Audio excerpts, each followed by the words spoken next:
নমস্কাৰ সকলোকে আমাৰ অন্য এটা ভিডিঅ'লৈ স্বাগতম জনালো মই হৈছো পবিত্ৰ বৰা আৰু আপোনালোকে চাই আছে ষ্টাডি উইথ পবিত্ৰ যি ডিএলএড এন্ট্ৰেন্স এক্সাম 2025 তাৰ যি অনলাইন এপ্লাই ইতিমধ্যে চলি আছে আৰু যি অনলাইন ডেট সেই ডেটটো এক্সাম ডেট সেই ডেটটো ইতিমধ্যে নটিফিকেশনত ঘোষণা কৰি থৈছে কি তাৰিখে হ'ব যি সকলে আমাৰ আগৰ ভিডিঅ'টো চাইছে সেই সকলে গম পাব গতিকে ডিএলএডৰ বাবে যি সমূহ ইম্পৰ্টেন্ট কোৱেশ্যন এই কোৱেশ্যন সমূহ আমি ভিডিও আকাৰে লৈ আহিব চেষ্টা কৰিছো আজি পাৰ্ট 1 আমি এনে ধৰণে লৈ আহিব চেষ্টা কৰিম এই সমূহ কোৱেশ্যন যোৱা বছৰ এনে ধৰণৰ কোৱেশ্যন যোৱা বছৰ তা আগৰ বছৰ এনে ধৰণৰ প্ৰশ্ন আহিছিল যোৱা কেই বছৰ পৰীক্ষা সমূহত গতিকে সকলোৱে ভিডিওটো শেষলৈকে চাব যি সকলে আমাৰ চেনেলটো এতিয়াও সাবস্ক্ৰাইব কৰা নাই এই সকলে চেনেলটো সাবস্ক্ৰাইব কৰি বন্ধু বান্ধৱীৰ সৈতে শেয়াৰ কৰি দিব তেন্তে বেছি দেৰি নকৰি কোৱেশ্যন সমূহৰ মাজলৈ যাব বিচাৰিছো আজিৰ প্ৰথমটো কোৱেশ্যন তোমালোকৰ বাবে ৰখা হৈছে ইউটৰটো কি হয় সকলোৱে কমেন্ট কৰি জনাবা যেহেতু এটি ইজি কোৱেশ্যন গতিকে উত্তৰটো সকলোৱে জনাবা কোৱেশ্যনটো হৈছে অসম সাহিত্য সভাৰ প্ৰথম সভাপতিজনৰ নাম কি আছিল প্ৰথম সভাপতি কোন আছিল অসম সাহিত্য সভাৰ ইয়াৰ অপচন 4 জনৰ ভিতৰত কোনজন অসম সাহিত্য সভাৰ প্ৰথম সভাপতি এটো সকলোৱে কমেন্ট কৰিবা অসম সাহিত্য সভা কিমান চনত গঠন হৈছিল 1917 চনত এইবোৰ মনত ৰাখিবা আৰু কমেন্ট কৰিবা যিমান সকলে চোৱা সকলোৱে শুদ্ধ ভুল হেতু চাব নালাগে যেটো জানা সকলোৱে কমেন্ট কৰিবা আমি তাৰ পিছতে আহিছো 2 নম্বৰ কোৱেশ্যনটোলৈ 2 নম্বৰ কোৱেশ্যন হৈছে মামণি ৰয়ছম গোস্বামী সাহিত্য একাডেমী বঁটা পোৱা গ্ৰন্থখনৰ নাম কি কোনখন গ্ৰন্থৰ বাবে মামণি ৰয়ছম গোস্বামী সাহিত্য একাডেমী বঁটা লাভ কৰিছিল এই অপচনৰ ৰাইট এনসাৰটো হৈছে অপচন এ মামৰে ধৰা তৰোৱাল এই গ্ৰন্থখনৰ বাবে মামণি ৰয়ছম গোস্বামী সাহিত্য একাডেমী বঁটা লাভ কৰিছিল কিমান চনত 1982 চনত আমি তাৰ পিছৰ কোৱেশ্যনটোলৈ যাব বিচাৰিছো তাৰ পিছত আহিছো 3 নম্বৰ কোৱেশ্যনটোলৈ 3 নম্বৰ কোৱেশ্যন হৈছে অতীন্দ্ৰিয়বাদী কবি বুলি কাক কোৱা হয় এনে ধৰণৰ কোৱেশ্যন যোৱাবাৰ আহিছিলে মানে কবি বুলি কোনজন কবি কোৱা হয় সুধিছে ধনী কবি নে কিবা এটা বুলি যোৱাবাৰ এক্সামত আহিছিলে গতিকে ইয়াত সুধিছে অতীন্দ্ৰিয়বাদী বুলি কবি কাক কোৱা হয় ইয়াৰ ৰাইট এনসাৰটো হৈছে অপচন বি নলিনীবালা দেৱী তেখেতক কোৱা হয় অতীন্দ্ৰিয়বাদী কবি তেখেত এটা মনত ৰাখিবা 1954 চনত অসম সাহিত্য সভাৰ সভানেত্ৰী হৈছিল নলিনীবালা দেৱী আৰু 1958 চনত তেখেতে পাইছিলে পদ্মশ্ৰী সন্মান এটো মনত ৰাখিবা আৰু তেখেতৰ এখন আত্মজীৱনীৰ নাম হৈছে এৰি অহা দিনবোৰ তোমালোকে ইয়াৰ লগৰ যি সমূহ জানিবলগীয়া সেই সমূহ যেটো মনত ৰাখি থোৱা দৰকাৰ গতিকে সেইভাবে জনাই দিছো তাৰ পিছত আহিছো 4 নম্বৰ কোৱেশ্যনটোলৈ 4 নম্বৰ কোৱেশ্যন হৈছে নোবেল বঁটা কিমানটা বিষয়ত প্ৰদান কৰা হয় নোবেল বঁটা কিমানটা বিষয়ত প্ৰদান কৰা হয় সুধিছে ইয়াৰ ৰাইট এনসাৰটো হৈছে অপচন ডি 6টা বিষয়ত নোবেল বঁটা 6টা বিষয়ত প্ৰদান কৰা হয় এইকেইটা হৈছে পদাৰ্থ বিজ্ঞান ৰসায়ন বিজ্ঞান চিকিৎসা সাহিত্য অৰ্থনীতি আৰু শান্তি এই 6টা বিষয়ত প্ৰদান কৰা হয় নোবেল বঁটা মনত ৰাখিবা সকলোৱে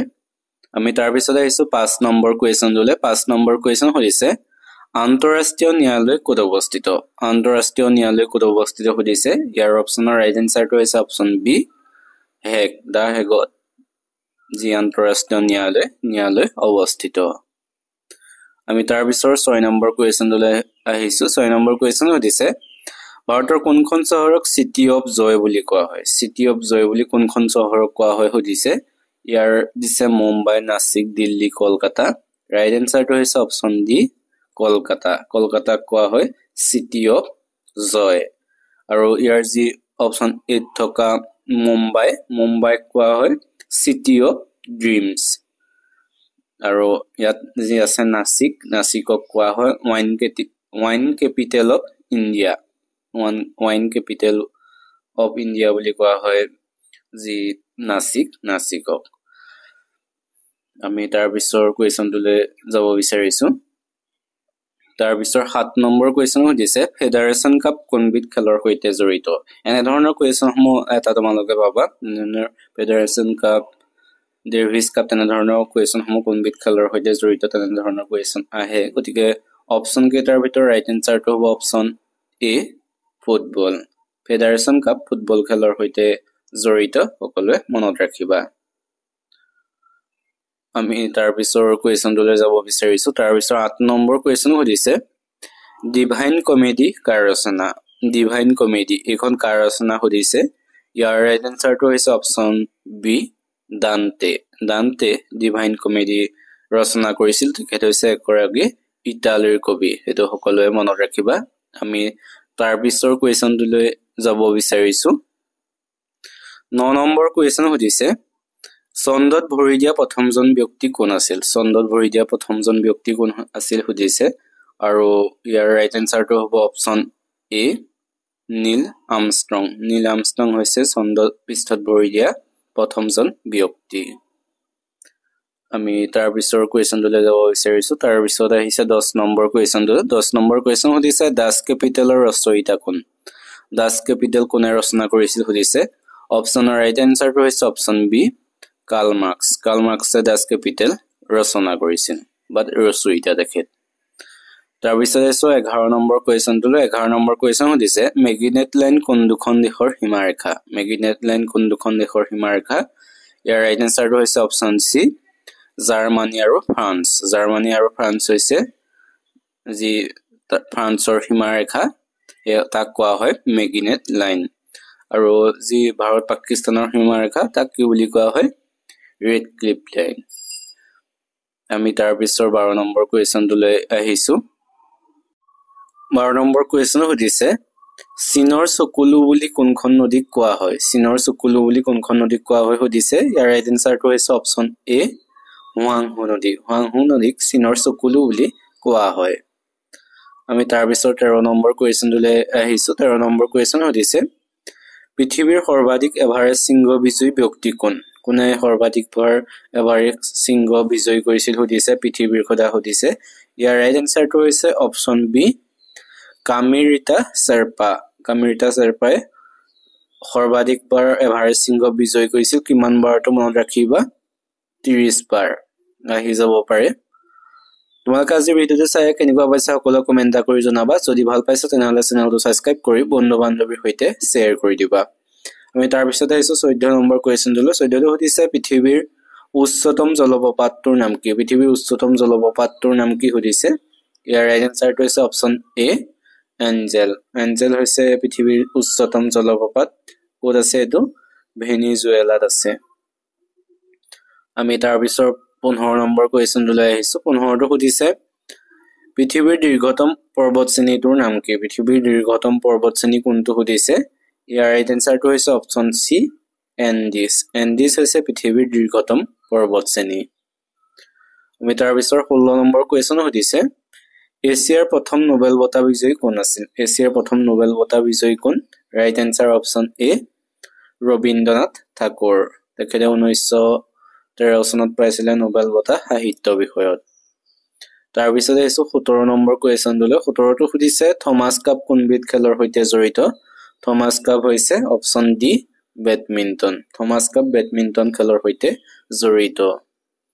তাৰ পিছত আহিছো 18 নম্বৰ কুৱেশ্যনটোলৈ 18টো সুধিছে ইউনাইটেড নেশ্যন অৰ্গেনাইজেশ্যনৰ মুখ্য কাৰ্যালয় ক'ত অৱস্থিত সুধিছে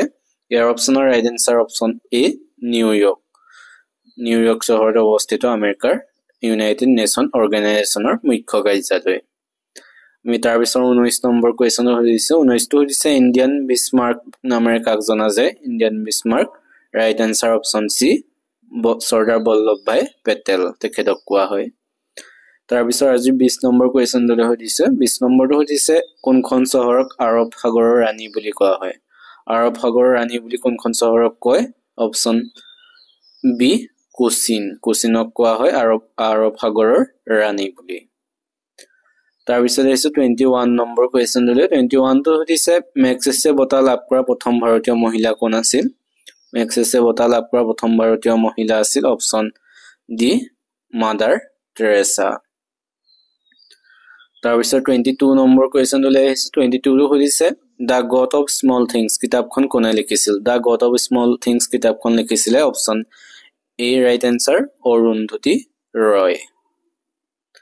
আমি তাৰ পিছত 23 নম্বৰ কুৱেশ্যনটো আহিছে 23টো হৈছে বিশ্ব পৰিৱেশ দিৱস কিমান তাৰিখে পালন কৰা হয় এটো সকলোৱে জানাইছেগে ৰাইট এনসাৰ অপচন বি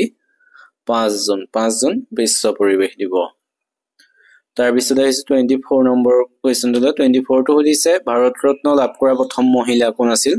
কোন গৰাকী মহিলা প্ৰথম ভাৰত ৰত্ন লাভ কৰিছিল ৰাইট আনসাৰ অপচন এ ইন্দিৰা গান্ধী তেখেতে প্ৰথম ভাৰত ৰত্ন লাভ কৰিছিল 1971 আমি তাৰ পিছত 25 নম্বৰ কোৱেশ্চনলৈ আহিছো 25 টো সুধিছে বড়ো সাহিত্য সভা কোন চনত গঠন হৈছিল বড়ো সাহিত্য সভা কোন চনত গঠন হৈছিল ৰাইট আনসাৰটো হৈছে অপচন সি 1952 চনত বড়ো সাহিত্য সভাৰ গঠন হৈছিল এইকেইটা আছিল আজিৰ কোৱেশ্চন সমূহ